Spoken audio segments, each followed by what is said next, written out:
Siempre será un privilegio, queridos hermanos y amigos, poder compartir la palabra de Dios, disfrutar de lo que el Evangelio en tiempos difíciles, en tiempos de adversidad, el Espíritu Santo guió a cada varón, a cada siervo, a cada hombre para poder hoy día nosotros tener incluso este mensaje, este Evangelio poderoso. Gracias por estar aquí, gracias por compartir también el Evangelio, gracias por recibirlo y gracias por ser parte de este plan tan bonito, tan especial que Jesús trazó en esa cruenta cruz para darnos salvación y vida eterna. Muy bienvenidos, queridos amigos y hermanos, gracias una vez más por estar aquí. Vamos a hoy jueves 26 de febrero a estudiar como título El poder del Evangelio, y nos invita el autor, lee Colosenses capítulo 1 versículos 28 al 29 y trae una pregunta, ¿no? Pero recuerda, antes de ir a la pregunta o a lo que el autor nos desea compartir, vamos en primer lugar al texto. El texto, vamos siempre, como hemos deseado, ir a dónde? Al versículo. Esto es importante, que primero analicemos el texto. ¿Qué dice la cita bíblica? ¿Qué dice el texto? Bueno, aquí tenía el texto, pero ahora lo perdí. Vamos otra vez a buscarlo. Colosenses capítulo 1.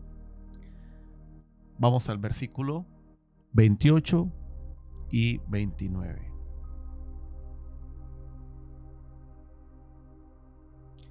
A quien anunciamos amonestando a todo hombre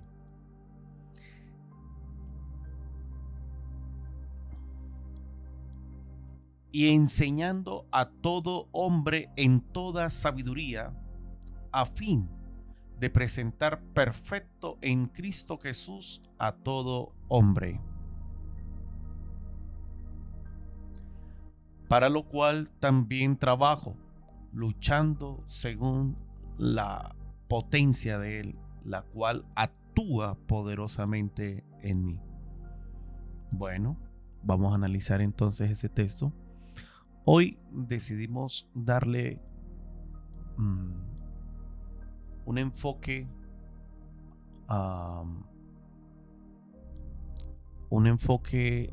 de tres dimensiones. Número uno, ¿qué está diciendo el texto bíblico? ¿Sí? ¿Qué está diciendo el texto bíblico? Número dos, ¿cómo lo puedo aplicar a mi vida? ¿Cómo esto lo traigo a mi vida práctica? Y número tres, ¿cómo lo puedo enseñar? ¿Cómo lo puedo transmitir a otras personas? Por eso, entonces, al analizar Colosenses 1, 28 y 29, podríamos ponerle como título La anatomía de la madurez espiritual. La anatomía de la madurez, ¿cómo? Espiritual. Así que bueno, bienvenidos. Vamos a hacer entonces este pequeño análisis, porque hoy vamos a estudiar un texto poderoso como acabamos de leerlo, y a la vez vamos a mirar qué tan maduro estoy hoy con relación a lo que Pablo nos revela acerca de esta madurez. ¿Será que esta madurez se da por el tiempo, en la medida que yo pertenezca a una organización, a una iglesia quizás? ¿O esta madurez se da como resultado de ese diseño divino, de esa anatomía espiritual, donde en la medida que yo me acerque al Señor, en la medida que yo contemple la cruz, en la medida que yo vaya a esa fuente de vida, pueda realmente entender con todo mi corazoncito la importancia de madurar en la vida espiritual?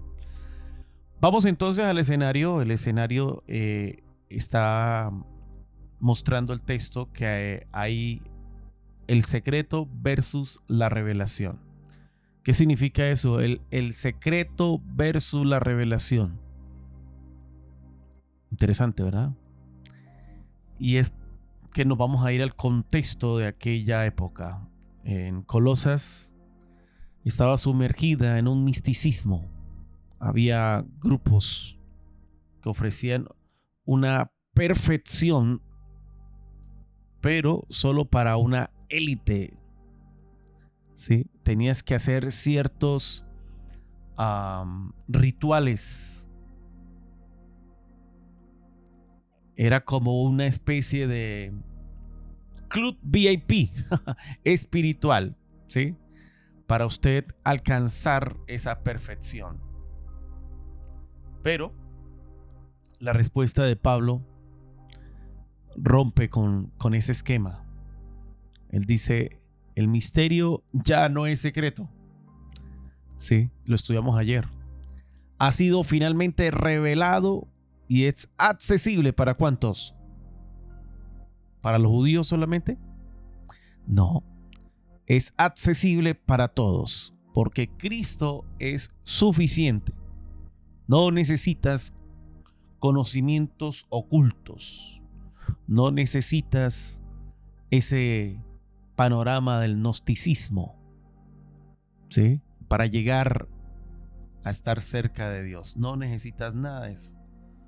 Lo que tú necesitas, lo que tú realmente necesitas es que vayamos a Cristo a través de su santa palabra. El Evangelio es una mesa abierta, no una puerta cerrada con exclusivismo. No, nada de hacer acepción de personas. La salvación ha sido suficiente para salvar a todo el mundo. Que todo el mundo no se salve, bueno, ha sido su decisión, pero la decisión es que todo el mundo pueda ser salvo al mirar la cruz. Amén. Ahora nos encontramos con una palabra, el mensaje, la proclamación real, anunciar, kataleyomen, y significa anunciar, proclamar y hacerlo de manera pública, ¿sí? Con autoridad, con poder, como lo hacía el apóstol Pablo. Y en aquella época, un heraldo, una persona que traía un mensaje, no estaba autorizado para dar su opinión acerca de la lectura que traía el heraldo. No, él era un decreto del rey y solamente tenía que someterse a transmitir el mensaje del rey. Kataleyomen, ¿sí? Significa, no es una charla informal, es una declaración oficial, ¿sí? Declarada ¿con qué? Con autoridad. Esto tenía como objetivo no anunciar una filosofía o una autoayuda, sino que tenía que anunciar, dice el apóstol Pablo, lo que hay que anunciar es a Cristo, ¿sí? A Cristo. Así que la invitación, mis hermanos queridos, es que cuando tú y yo vayamos a hablar con alguien, cuando vayamos a transmitir un mensaje, antes de enfocarnos en doctrinas, en creencias, sí, obviamente la doctrina principal de lo que resume cada doctrina, cada creencia, de lo que resume, todas las creencias aplican a una doctrina y todas las doctrinas enfatizan a una persona. ¿Y esa persona es quién? Cristo Jesús. En la práctica, dejemos de predicar consejos de vida y prediquemos como el heraldo del rey que lee un decreto, no como un vendedor, ¿sí? Poder anunciar realmente el evangelio y presentar al Cordero de Dios que quita el pecado ¿de qué? Del mundo. No es un míreme, que aquí llegué yo, aquí yo estoy predicando, yo sí soy el que sé. No, es miren ¿a quién? A Cristo Jesús. Él es la fuente de vida. Él es nuestra salvación. Ahora, podríamos entrar como a un cómo hacerlo, el método, ¿cierto? Bueno, aquí nos toca llegar a un equilibrio, porque en aquella época la educación griega se enfocaba solo en el intelecto, pero ahora Pablo aquí está proponiendo un equilibrio, ¿sí? Al momento de amonestar, en el momento de amonestar, eh, y al momento de enseñar, ¿sí? Ahí aparece la palabra didascontes, y también la palabra notetoutes, amonestar en griego. Poner en la mente, corregir con amor, toca la conciencia y la voluntad. Y el equilibrio lo llevamos también porque listo, está bien que nos centremos en el toque de ese corazón, lo que Cristo hizo, está muy bien. Pero ¿de qué nos sirve tener un intelecto, un didascontes, enseñar con buenos argumentos, tener buena teoría, cuando en mi corazón no tengo esa fuerza de voluntad para aceptar, para enseñar y para de alguna manera reflejar a Cristo en mi vida? Es por eso, mis hermanos, que necesitamos ese equilibrio, ¿sí? No es solo amonestar,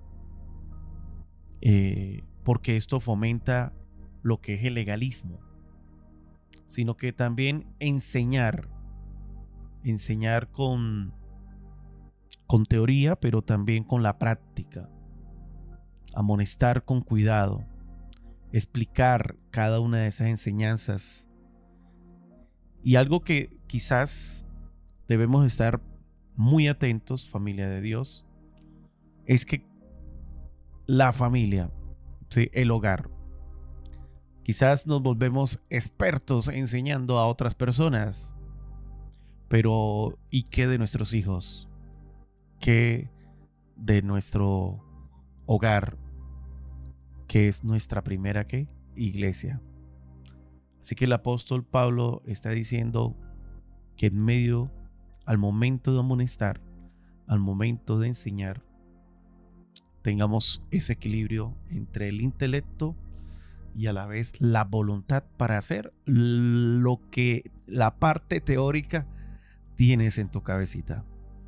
Y ahora llegamos a la meta, que es la madurez espiritual. La madurez ¿cómo? Espiritual. Y ahí encontramos la palabra teleion, que significa perfecto, llegar a una madurez completa. Por eso el apóstol Pablo usa ese énfasis a todo hombre.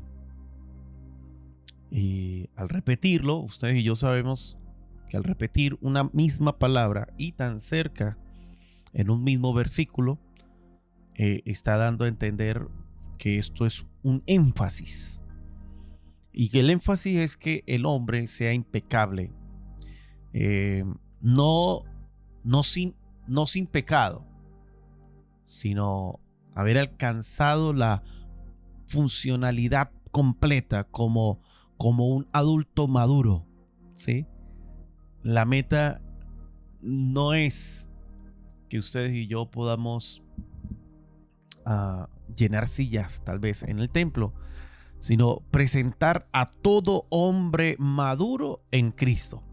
Y por eso Pablo repite a todo hombre, y lo hace 3 veces para recalcar que nadie entonces queda fuera, ¿sí? Dios no quiere bebés eternos, sino que siempre por la gracia de Dios puedan crecer, madurar. Nada de estar necesitando pañales espirituales, nada de estar consumiendo leche espiritual, sino que lleguemos a consumir pan sólido, ¿sí?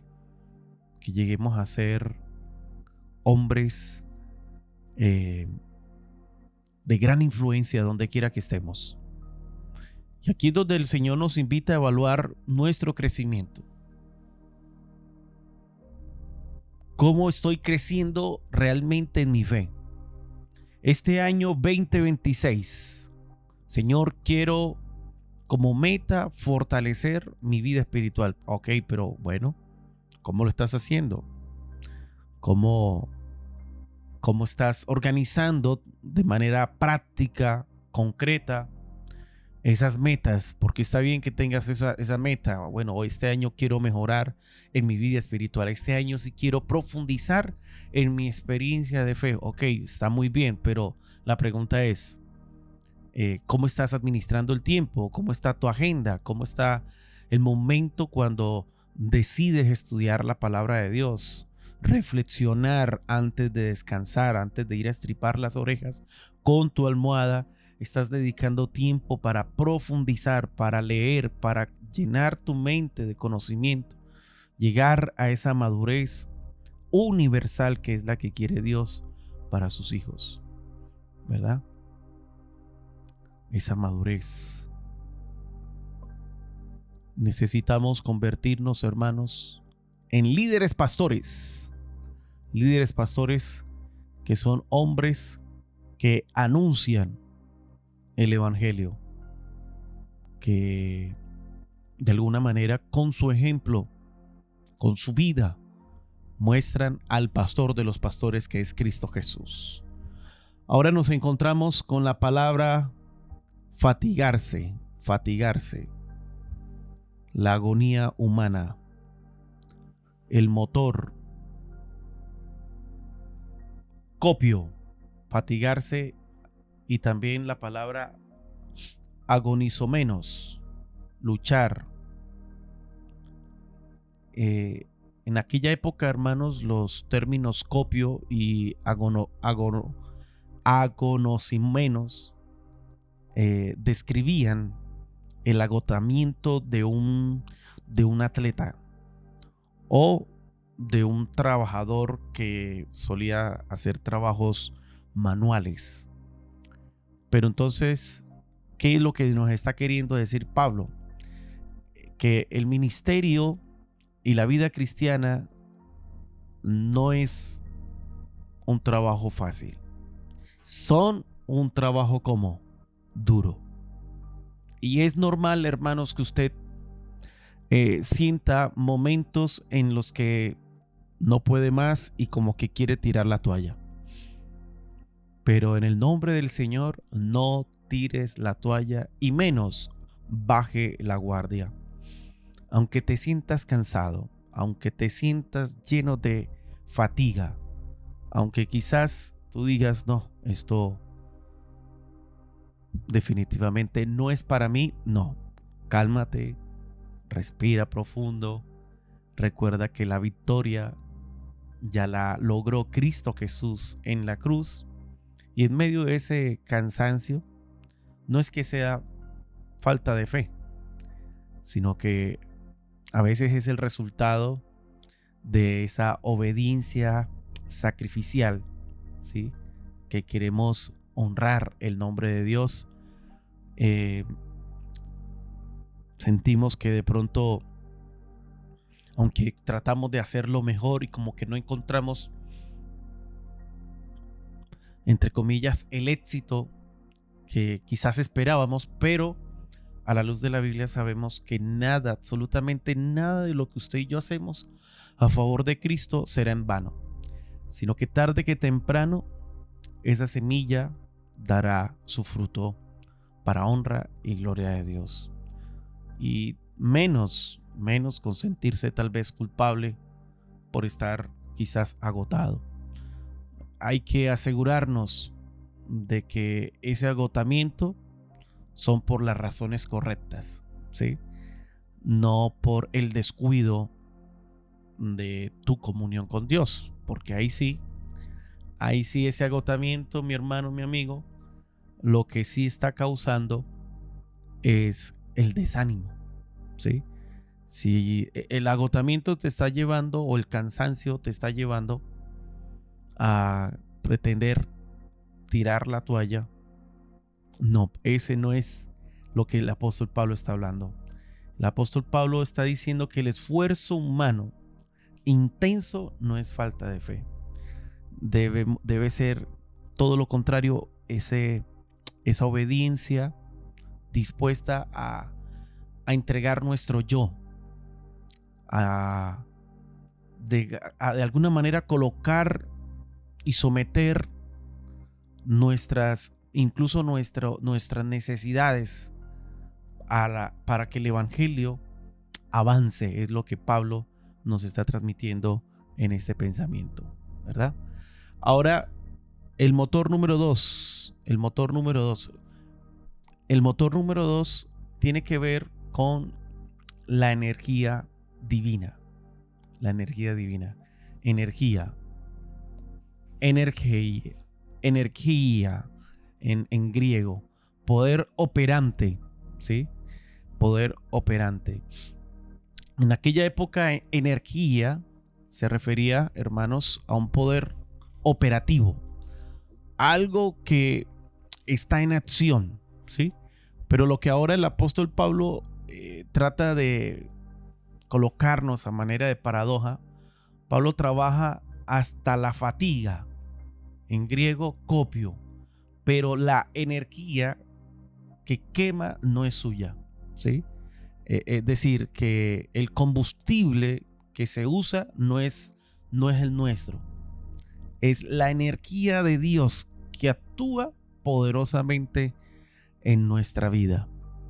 Es como cuando de alguna manera tratamos de avanzar en un barco, ¿sí? Si usted no extiende las velas, si usted lo que hace es remar, intentar mover un gran barco como el que tengo en estos momentos aquí ilustrando, pues difícilmente usted va a poder avanzar en medio de este mar de tormentas.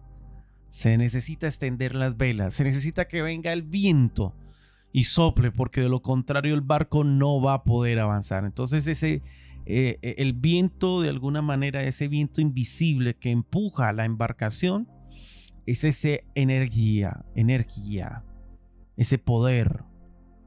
Y pues bueno, el modelo de las velas, el velero, podría ser esa lucha, ¿sí?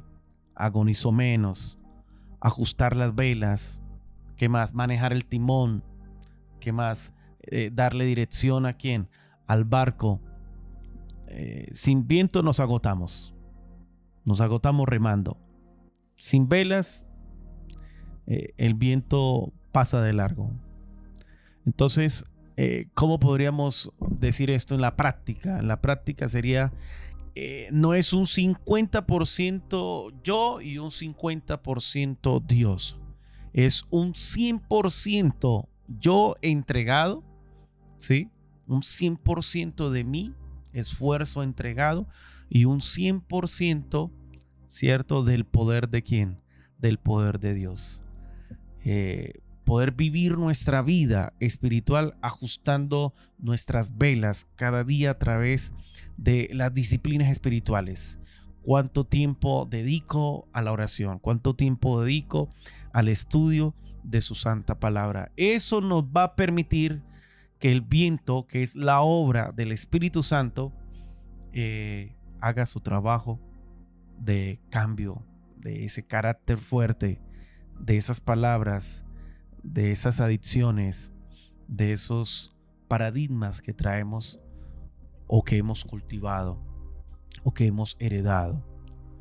Entonces, mis amigos, vamos al cierre, mis hermanos queridos.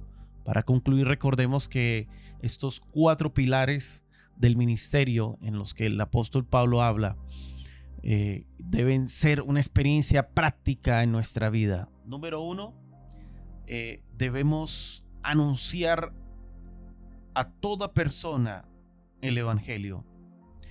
¿Quién es el centro de ese evangelio? ¿Cómo debe ser nuestra predicación? Nuestra predicación debe ser como cristocéntrica. Cristocéntrica. Ese es nuestro pilar, porque es el pilar que el apóstol Pablo en aquella época quería para los de Colosas. Pilar número 2 debe ser también formativo. Formativo implica llegar al corazón con el conocimiento, ¿sí? Amonestar y enseñar de manera formativa, con el ejemplo, experimentando realmente lo que tú enseñas, lo que tú dices. Pilar número 3.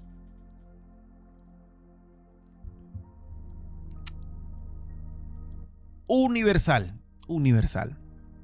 Es para todo hombre. Todo hombre. Esto es universal. No que esta persona está definitivamente en pecado, él vive en unión libre, no voy a perder mi tiempo hablándole de Cristo a esta persona con esta desviación inmoral.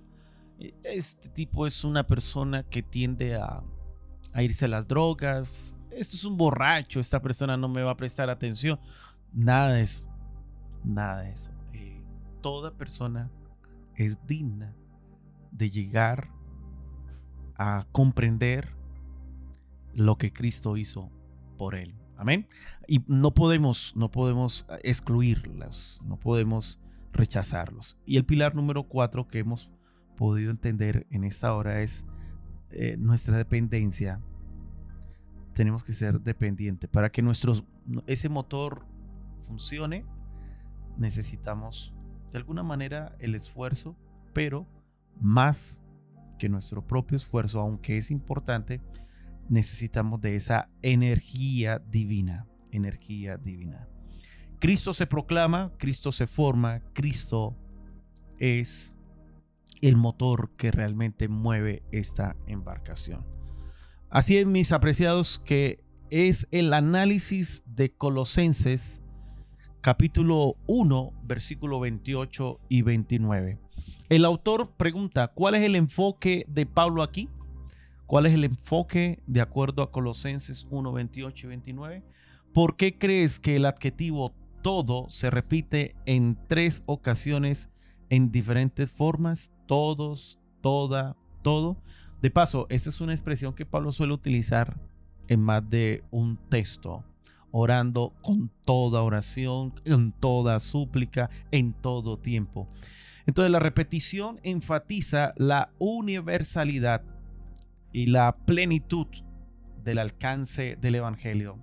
El objetivo de Pablo es presentar a todo hombre perfecto en Cristo, sin exclusión y buscando un desarrollo integral de cada individuo.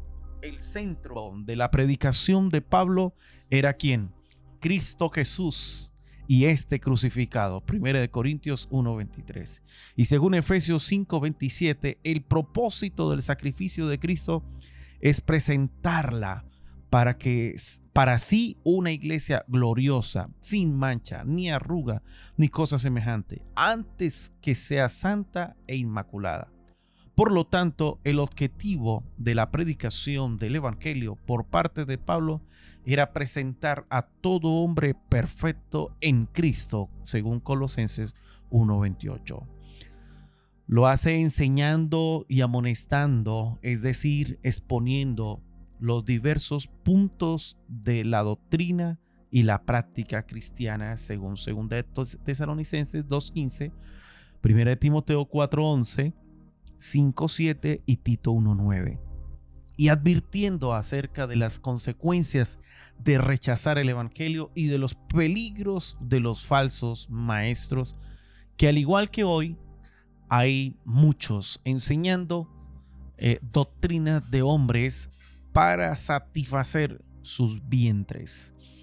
Eso lo menciona también Hechos 20, 29 al 31 y Romanos 16, 17.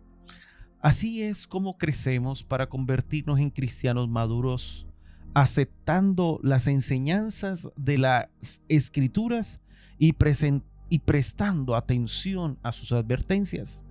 La madurez es un concepto importante. Los padres de un bebé recién nacido celebran cada hito del desarrollo de su hijo.